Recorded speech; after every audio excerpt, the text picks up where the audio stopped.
Welcome back. Today, we're doing an explainer on what's actually under the hood of blockchain and distributed ledger technologies. We hear these buzzwords literally everywhere, right?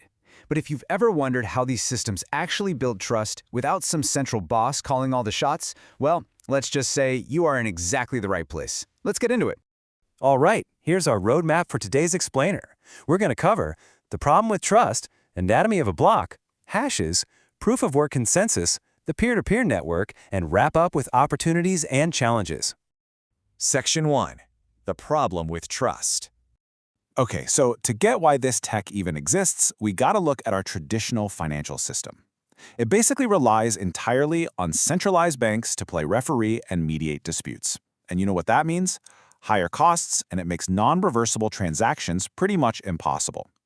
Enter Satoshi Nakamoto. Back in October 2008, this pseudonymous figure dropped a massive white paper proposing a total game changer, a system built on cryptographic proof instead of human trust, letting two parties just transact directly.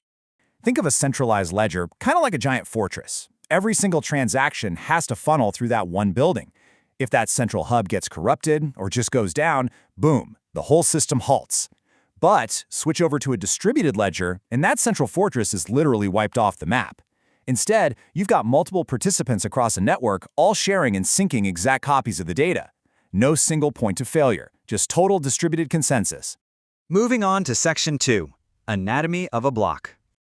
So, if there's no central boss, how on earth does the network agree on the data?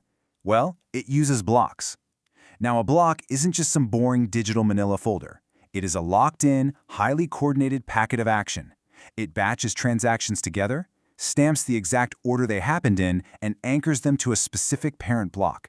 Basically, it cements history in place so the whole network can smoothly coordinate a state transition. If we open up a block, we see it splits its workload between a header and a body. The body is the heavy lifter. We're talking megabytes of order transaction data. The header, on the other hand, is super tiny, just bytes. It holds this super compact cryptographic summary of everything inside the body. This lets the network nodes run lightning-fast, incredibly cheap integrity checks without having to download every single transaction right off the bat. Section 3. Hashes, the digital fingerprint. So how exactly does a tiny header secure that massive body of data? I mean, in a system where literally anyone can join up and there's zero central authority, we run into a pretty massive question. How do we actually know a block hasn't been maliciously tampered with? We need an absolutely flawless way to catch someone trying to rewrite history to steal funds. Enter our secret weapon, the cryptographic hash function. Think of it as a mathematical meat grinder. You put an input of literally any size into it, and it crushes it down into a fixed-length output. These functions are deterministic, so the same input will always give you the exact same output. But the truly mind-bending part? It's called the avalanche effect. If you change even a single comma in, say, a gigabyte of data, the resulting output hash completely morphs. It acts as a highly sensitive, entirely unique digital fingerprint. And here is where it all comes together. Inside every block's header is the fingerprint of the block that came right before it. This is what creates the chain. If a hacker messes with a transaction in block number 2, its fingerprint instantly changes.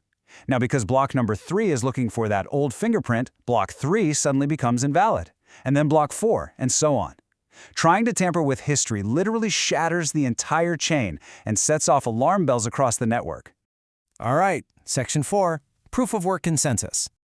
Now, there is a catch here. Modern computers are, well, insanely fast.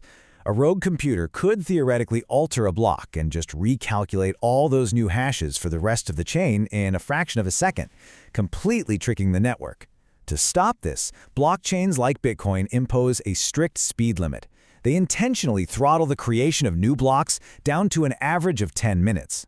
How do they enforce that 10-minute limit?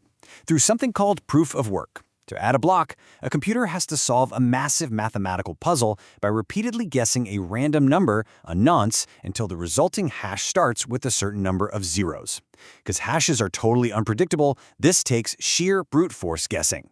We're talking nodes burning immense amounts of CPU power and real-world electricity. To change a past block, you don't just recalculate a quick hash. You literally have to redo all of that astronomical, ridiculously expensive work. Let's move on to Section 5, the peer-to-peer network. Okay, let's zoom out to the macro level. When Company A wants to send funds to Company B, that transaction gets broadcast, bundled into a block, and then shared with every single party on the peer-to-peer network. Every user independently verifies that block to make absolutely sure it hasn't been tampered with. Only when everybody reaches consensus is the block permanently glued to the chain and the money officially moves. The rules running this whole shebang are actually beautifully simple. The network will always trust the longest proof-of-work chain. Why? Because the longest chain represents the absolute greatest amount of computational effort. Nodes essentially cast their vote to accept a valid block by immediately taking its hash and using it as the starting point to build the very next block. Because everyone is independently checking the math and building on that longest chain, a hacker is at a massive disadvantage. To actually rewrite history, they would have to redo the proof of work for their tampered block, redo all the subsequent blocks, and somehow outpace the combined computational work of every honest node out there. Mathematically, they'd need to control over 50% of the entire global network CPU power. And honestly, that is practically impossible. Finally, Section 6. Opportunities and challenges. Stepping back from all the code, what does this actually mean for us? Well, the Government Accountability Office lays out some pretty stark pros and cons. On the upside, you get incredible transparency, super high data reliability, and reduced labor costs thanks to automation. But the trade-offs are heavy.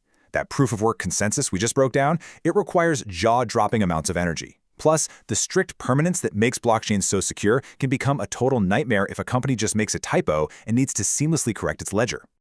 Beyond that, there are severe cybersecurity and legal hurdles. The underlying math is rock solid for sure, but the humans using it, not so much. Digital wallets can get hacked, and colluding users could theoretically manipulate the ledger. Furthermore, the whole decentralized setup creates a super fragmented legal framework. That naturally makes governments pretty uneasy about illicit activities happening totally beyond the reach of a central authority. Which brings us to our final thought. We've seen this tech evolve from a theoretical white paper into a system securing billions in value through complex hashes and decentralized consensus. As this expands into supply chains, healthcare, and massive enterprise apps, we really have to ask ourselves, will cryptographic proof ultimately replace centralized trust in our daily lives? Will the future of our institutions be built on human trust or on the cold, hard certainty of mathematics? Thanks for checking out this explainer, and keep exploring.